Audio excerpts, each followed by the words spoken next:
साथियों, आप सभी को मेरे यूट्यूब चैनल पर हार्दिक स्वागत है। दोस्तों, जैसा कि आप सभी को पता है कि सभी प्रतियोगी परीक्षाओं में संविधान से संबंधित महत्वपूर्ण प्रश्न पूछे जाते हैं। तो आज हम दोस्तों इस वीडियो में संविधान से संबंधित कुछ महत्वपूर्ण प्रश्न लेके आए हैं जो कि आपके सभी प्रतियोगी परीक्षाओं के लिए काफी महत्वपूर्ण है। तो दोस्तों, देरी ना करते हुए चलिए इस वीडियो को हम स्टार्ट करते हैं। तो इसमें दोस्तों हमारा सबसे पहला क्वेश्चन है, संविधान सभा की पहली बैठक कब हुई थी। दोस्तों, ये हमें आपको पता है कि संविधान के निर्माण से पहले संविधान सभा का निर्माण किया गया और उस संविधान सभा के निर्माण के बाद दोस्तों संविधान सभा की जो पहली बैठक हुई थी वो 9 दिसंबर 1946 को हुई थी। और इस बैठक में दोस्तों हम बता दें, इस बैठक में डॉक्टर सच्चिदानंद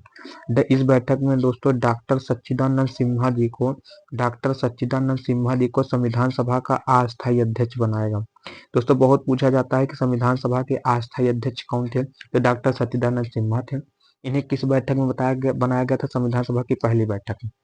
और दोस्तों, इस संविधान सभा की पहली बैठक का मुस्लिम लीगों ने काफी बहिष्कार किया, इसलिए इस बैठक में केवल 211 सदस्यों ने क्या लिया दोस्तों, भाग लिया। तो संविधान सभा की पहली बैठक 9 दिसंबर 1946 को हुई थी। इस बैठक में 211 सदस्य थे और इस बैठक में डॉक्टर सच्चिदानंद सिन्हा को संविधान सभा का अस्थायी अध्यक्ष बनाया गया था। ठीक है दोस्तों, चलिए अगले क्वेश्चन की ओर चलते हैं। अगला क्वेश्चन दोस्तों जैसा हमारा है यहाँ पे कि संविधान सभा की प्रथम बैठक के अध्यक्ष कौन थे। अभी दोस्तों हमने जस्ट बात किया कि संविधान सभा के प्रथम बैठक के जो अध्यक्ष थे वो कौन थे दोस्तों, डॉक्टर सच्चिदानंद सिन्हा थे और ये एक अस्थायी अध्यक्ष थे। ये एक क्या थे दोस्तों, अस्थायी अध्यक्ष थे। चलिए दोस्तों अगले क्वेश्चन की ओर चलते हैं। अगला क्वेश्चन जैसा दोस्तों हमारा है कि यहाँ पे अगले क्वेश्चन की ओर चले तो भारत में संविधान के निर्माण का आधार क्या था। देखिए दोस्तों, भारत में अगर हम बात करें तो संविधान के निर्माण का प्रमुख जो आधार था वो दोस्तों कैबिनेट मिशन था। क्या था दोस्तों, कैबिनेट मिशन, जो कि 1946 में आया था। संविधान सभा के निर्माण में सबसे महत्वपूर्ण भूमिका निभाने वाली जो मिशन थी, जो योजना थी दोस्तों, वो कैबिनेट मिशन योजना थी और ये एक ब्रिटिश सरकार के द्वारा भेजी गई थी। ब्रिटिश सरकार के द्वारा भेजी गई योजना थी, जो कि कब आई थी दोस्तों, 1946 में। बात करें कैबिनेट मिशन में दोस्तों, कैबिनेट मिशन में टोटल 3 मेंबर्स थे, 3 सदस्य थे। सबसे पहले मेंबर्स जो थे, सबसे पहले अगर मेंबर्स की बात करें तो सर पैंथिक लॉरेंस थे। कौन थे दोस्तों, सर पैंथिक लॉरेंस थे। सर पैंथिक लॉरेंस थे। दूसरे अध्यक्ष सर स्ट्रेफर्ड क्रिप्स थे। कौन थे दोस्तों, सर स्ट्रेफर्ड क्रिप्स थे। दूसरे अध्यक्ष सर स्ट्रेफर्ड क्रिप्स थे। उसके बाद तीसरे अध्यक्ष की अगर हम बात करें दोस्तों, तीसरे अध्यक्ष दो थे, वो थे एवी अलेक्जेंडर थे। कौन थे दोस्तों, एवी अलेक्जेंडर। ये दोस्तों तीसरे अध्यक्ष थे। अगर आप बात करें कि कैबिनेट मिशन के अध्यक्ष कौन थे, तो कैबिनेट मिशन के जो अध्यक्ष थे दोस्तों, कैबिनेट मिशन के जो अध्यक्ष थे वो दोस्तों सर पैंथिक लॉरेंस थे। Sir Pethick Lawrence cabinet mission के अध्यक्ष थे और सर स्टेफर्ड क्रिप्स और एवी अलेक्जेंडर जो थे ये एक सदस्य थे दोस्तों इसमें। तो कैबिनेट मिशन की दोस्तों आपको चर्चा करनी है। कैबिनेट मिशन में टोटल कितने कैबिनेट मिशन में जो है कब आया था, तो 1946 में आया था। कितने मेंबर्स थे इसमें, तो 3 मेंबर्स थे। जैसे अभी हमने बता दिया कि पहले हमारे मेंबर सर पैंथिक लॉरेंस थे, दूसरे सर स्टेफर्ड क्रिप्स थे और तीसरे एवी अलेक्जेंडर थे। और जो सर पैंथिक लॉरेंस थे ये इस मिशन के दोस्तों क्या थे, अध्यक्ष थे। ये इस मिशन के क्या थे, अध्यक्ष थे। चलिए दोस्तों अगले क्वेश्चन की ओर चलते हैं। चौथा क्वेश्चन है दोस्तों हमारा कि प्रारूप समिति का गठन किया गया था, तो 29 अगस्त को प्रारूप समिति का गठन किया गया। और प्रारूप समिति के जो अध्यक्ष थे कौन थे दोस्तों, डॉक्टर प्रारूप समिति के जो अध्यक्ष थे दोस्तों वो थे डॉक्टर जो है भीमराव अंबेडकर। डॉक्टर भीमराव अंबेडकर जो थे वो इस प्रारूप समिति के अध्यक्ष थे। और प्रारूप समिति में टोटल दोस्तों मेंबर की बात करें तो टोटल इसमें 7 मेंबर थे। कितने मेंबर्स थे दोस्तों, टोटल प्रारूप समिति में 7 मेंबर्स थे। और प्रारूप समिति के अध्यक्ष कौन थे, तो डॉक्टर भीमराव अंबेडकर थे। प्रारूप समिति का गठन कब किया गया था, तो 29 अगस्त 1947 को किया गया था। चलिए अगले क्वेश्चन की ओर चलते हैं। अगला क्वेश्चन दोस्तों हमारा है कि संविधान में अगला क्वेश्चन दोस्तों जैसा हमारा है, अगला क्वेश्चन हमारा है कि संविधान में भारत को क्या कहा गया। तो दोस्तों संविधान में भारत को राज्यों का संघ कहा गया कि जो भारत है वो राज्यों का संघ है। और इसमें जो है टोटल 28 राज्य हैं, 28 राज्य और 8 यूटी हैं, 8 यूनियन टेरिटरी हैं। तो संविधान में भारत को क्या कहा गया दोस्तों, संविधान में भारत को राज्यों का संघ कहा गया। चलिए अगली क्वेश्चन जो चलते हैं। अगला क्वेश्चन दोस्तों, संपत्ति का अधिकार मौलिक अधिकार के रूप में किस संशोधन द्वारा समाप्त हुआ?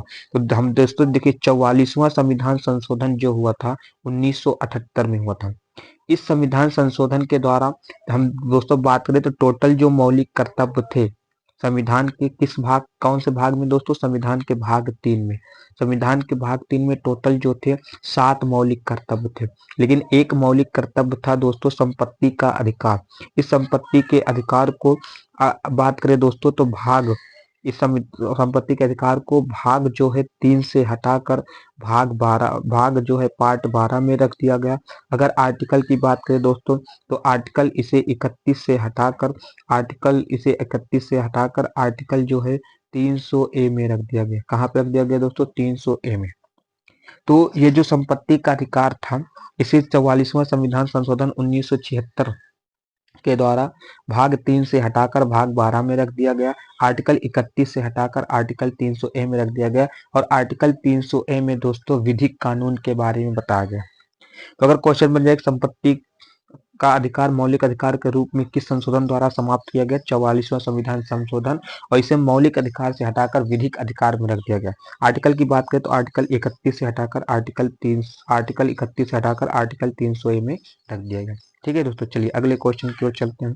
अगला क्वेश्चन दोस्तों हमारा है 7वां नंबर का क्वेश्चन है, बहुत महत्वपूर्ण। भारत के संविधान को अंगीकृत करने की तिथि क्या थी? तो 26 नवंबर 1949 को दोस्तों इसे अंगीकृत किया गया था। संविधान सभा के स्थायी अध्यक्ष कौन और कब बने? देखिए दोस्तों अभी हमने जस्ट बात किया कि संविधान सभा के जो अस्थायी अध्यक्ष थे वो डॉक्टर सच्चिदानंद सिन्हा थे, लेकिन संविधान सभा की जो अगली बैठक हुई थी वो 11 दिसंबर 1946 को हुई थी और इस बैठक में दोस्तों डॉक्टर राजेंद्र प्रसाद जी को संविधान सभा का अस्थायी अध्यक्ष बनाया गया। डॉक्टर राजेंद्र प्रसाद जी को दोस्तों क्या बनाया गया? संविधान सभा का अस्थायी अध्यक्ष बनाया गया। और इसी प्रकार दोस्तों, इसी प्रकार हम बात करें तो ये जो संविधान सभा में थे इसमें 2 उपाध्यक्ष भी थे। इसमें क्या थे दोस्तों? 2 उपाध्यक्ष थे। और 2 उपाध्यक्ष कौन कौन थे? सबसे पहले अध्यक्ष की दोस्तों हम बात करें तो डॉक्टर एच.सी. मुखर्जी थे। डॉक्टर एच.सी. मुखर्जी कौन थे दोस्तों? डॉक्टर एच.सी. मुखर्जी थे। और दूसरे की अगर हम बात करें दोस्तों तो वी.टी. कृष्णामाचारी थे। वी.टी. कृष्णामाचारी थे। तो संविधान सभा के स्थायी अध्यक्ष डॉक्टर राजेंद्र प्रसाद थे, लेकिन संविधान सभा में 2 उपाध्यक्ष भी थे। पहले उपाध्यक्ष एच.सी. मुखर्जी थे और दूसरा उपाध्यक्ष दोस्तों वी.टी. कृष्णामाचारी थे। तो संविधान सभा की अगली बैठक 11 दिसंबर 1946 को हुई थी। इसमें डॉक्टर राजेंद्र प्रसाद को क्या बनाया गया दोस्तों? संविधान सभा का अस्थायी अध्यक्ष बनाया गया। चलिए दोस्तों अगले क्वेश्चन की ओर चलते हैं। अगला क्वेश्चन है दोस्तों, संविधान संशोधन की प्रक्रिया कहाँ से ली गई? दक्षिण अफ्रीका के संविधान से ली गई। संविधान संशोधन को जो है भाग की बात करें तो संविधान संशोधन को भाग 20 में, अगर आर्टिकल की हम बात करें दोस्तों तो आर्टिकल 368 में रखा गया है। कहाँ रखा गया है दोस्तों? आर्टिकल 368 में रखा गया है। भाग की बात करें तो भाग 20 में, ऐसे दक्षिण अफ्रीका के संविधान से लिया गया था। ठीक है दोस्तों, अगला क्वेश्चन है दोस्तों, संविधान में समवर्ती सूची को दोस्तों कहाँ से लिया गया था? ऑस्ट्रेलिया के संविधान से लिया गया था। ठीक है दोस्तों, चलिए अगला क्वेश्चन है दोस्तों हमारी तरफ कि संविधान निर्माण के समय संविधान में कितनी अनुसूचियां? देखिए जब संविधान का निर्माण किया जा रहा था तो उसमें 8 अनुसूचियां थी, लेकिन अभी बात करें दोस्तों प्रेजेंट टाइम में तो इसमें टोटल 12 अनुसूचियां हैं। कितनी अनुसूचियां हैं दोस्तों? 12 अनुसूचियां हैं। देखिए एक वीडियो हम अनुसूचियों से संबंधित बनाएंगे, लेकिन अभी आपको याद रखना संविधान के निर्माण समय संविधान में 8 अनुसूचियां थी, लेकिन वर्तमान में जो है 12 अनुसूचियां हैं। बाकी दोस्तों 4 अनुसूचियों को संविधान संशोधन के द्वारा जोड़ा गया था। ठीक है दोस्तों, चलिए अगले क्वेश्चन की ओर चलते हैं। अगला क्वेश्चन है दोस्तों हमारा, किस सूची में पंचायती राज व्यवस्थाओं का वर्णन किया गया? तो 11वीं अनुसूची में पंचायती राज व्यवस्थाओं का वर्णन किया गया है। और दोस्तों 11वीं अनुसूची को अगर हम बात करें तो 11वीं अनुसूची को 73वां संविधान संशोधन, 73वां संविधान संशोधन कब हुआ था दोस्तों? 73वां संविधान संशोधन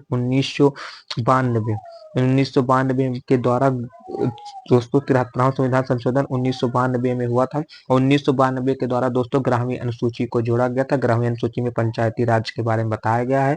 उसके बाद दोस्तों 11वीं अनुसूची में बात करें विषय कितने हैं, तो इसमें टोटल दोस्तों 29 विषय हैं। कितने विषय हैं? 29 विषय हैं। तो ये आपको 11वीं अनुसूची में याद रखना है। तो पंचायती राज व्यवस्थाओं का वर्णन कहाँ है? 11वीं अनुसूची में। 11वीं अनुसूची को 73वां संविधान संशोधन 1992 में जोड़ा गया था। इसमें टोटल 29 विषय हैं। ठीक है दोस्तों, चलिए अगला क्वेश्चन है, भारत की 22 भाषाओं का उल्लेख किस अनुसूची में है? तो दोस्तों 8वीं अनुसूची में।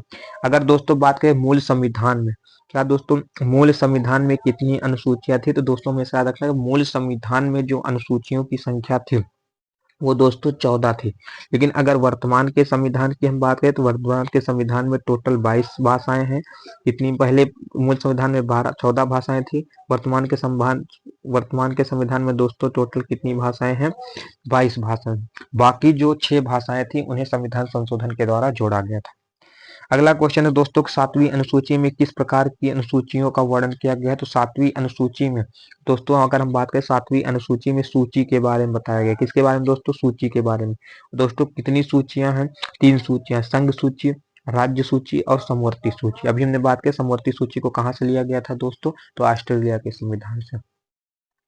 चलिए अगला क्वेश्चन है दोस्तों, हम देखें। अगला क्वेश्चन है कि किस अनुसूची में अनुसूचित क्षेत्रों और अनुसूचित जनजाति के बारे में वर्णन किया गया? दोस्तों 5वीं अनुसूची में अनुसूचित क्षेत्रों और अनुसूचित जनजाति के प्रशासन के बारे में वर्णन किया गया। अगला क्वेश्चन है दोस्तों कि प्रश्न 14 वर्ष से कम आयु के बच्चे को कारखाने में काम नहीं कर सकते, किस अनुच्छेद द्वारा कहा गया? तो अनुच्छेद 24 के द्वारा दोस्तों कहा गया। और अनुच्छेद 24 दोस्तों कौन से भाग में है? तो अनुच्छेद 24 जो हमारा है दोस्तों ये भाग 3 में है। कौन से भाग में है?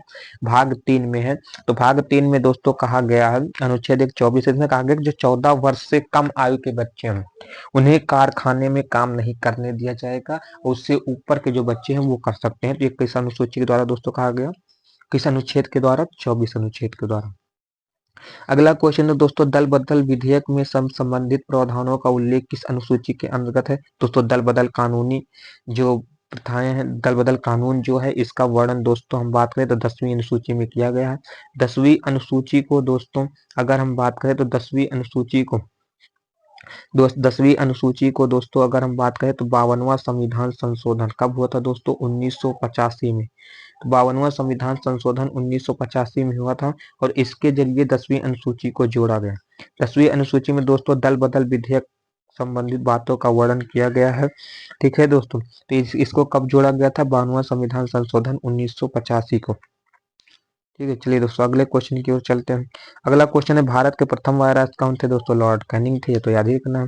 बंगाल के पहले गवर्नर कौन थे दोस्तों? वारेन हेस्टिंग्स से बंगाल के पहले गवर्नर थे। राष्ट्रपति किस अनुच्छेद के द्वारा दोनों सदनों की संयुक्त बैठक बुलाता है? तो दोस्तों अनुच्छेद 108 है। इसके द्वारा राष्ट्रपति क्या करता है कि दोनों सदन दोस्तों कौन कौन से? उच्च सदन और निम्न सदन। 2 सदन होते हैं दोस्तों, उच्च सदन, निम्न सदन।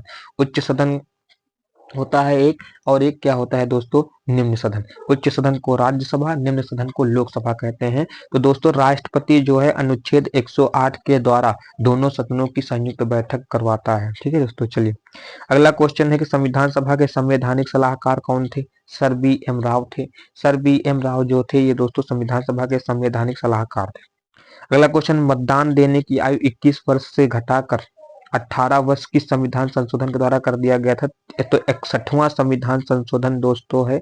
61वां संविधान संशोधन जो कि 1989 में हुआ था, 1989 में हुआ था। इस 61वें संविधान संशोधन के द्वारा दोस्तों कहा जाता है कि जो मतदान देने की आयु है वो 21 वर्ष से घटाकर, कितने वर्ष से दोस्तों? 21 वर्ष से घटाकर जो है 18 वर्ष कर दी गई थी। और दोस्तों इसका वर्णन अगर पूछा जाए कि 21वां संविधान संशोधन के द्वारा किस अनुच्छेद में संशोधन किया गया, दोस्तों आपको आर्टिकल याद रखना है 326। 326 आर्टिकल में संशोधन किया गया। संशोधन ये किया गया कि जो मतदान देने की आयु थी वो 21 वर्ष से घटाकर 18 वर्ष कर दी गई थी। ठीक है दोस्तों, चलिए अगले क्वेश्चन की ओर चलते हैं। भारत के में प्रथम आम चुनाव कब हुआ? तो 1951 में हुआ। दोस्तों 9वीं अनुसूची किस संविधान संशोधन द्वारा जोड़ी गई? तो प्रथम संविधान संशोधन के द्वारा 9वीं अनुसूची को जोड़ा गया। और 9वीं अनुसूची को प्रथम संविधान संशोधन के द्वारा 1951 में जोड़ा गया। और इसमें दोस्तों अगर हम बात करें 9वीं अनुसूची में तो भूमि सुधार के बारे में बताया गया। किसके बारे में दोस्तों वर्णन किया गया है? भूमि सुधार के बारे में वर्णन किया गया। कब जोड़ा गया था? प्रथम संविधान संशोधन 1951 में। लास्ट क्वेश्चन है दोस्तों हमारा कि किस संविधान संशोधन द्वारा दिल्ली को राष्ट्रीय राजधानी का दर्जा दिया गया था? तो 69 जो है वे संविधान संशोधन के द्वारा दिल्ली को राष्ट्रीय राजधानी का दर्जा दिया गया। तो दिल्ली के राष्ट्रीय राजधानी को दर्जा किस संविधान संशोधन के द्वारा दिया गया दोस्तों? तो ये है दोस्तों 69वां संविधान संशोधन, 69वां कॉन्स्टिट्यूशन अमेंडमेंट। इसके द्वारा जो दिल्ली थी इसे राष्ट्रीय राजधानी की दर्जा दी गई। तो ओके दोस्तों, मुझे आशा है कि आप सभी को ये वीडियो आया होगा। अगर अच्छा लगे ये वीडियो तो आप इसको शेयर करिए, लाइक करिए, सब्सक्राइब करिए। ओके दोस्तों, धन्यवाद।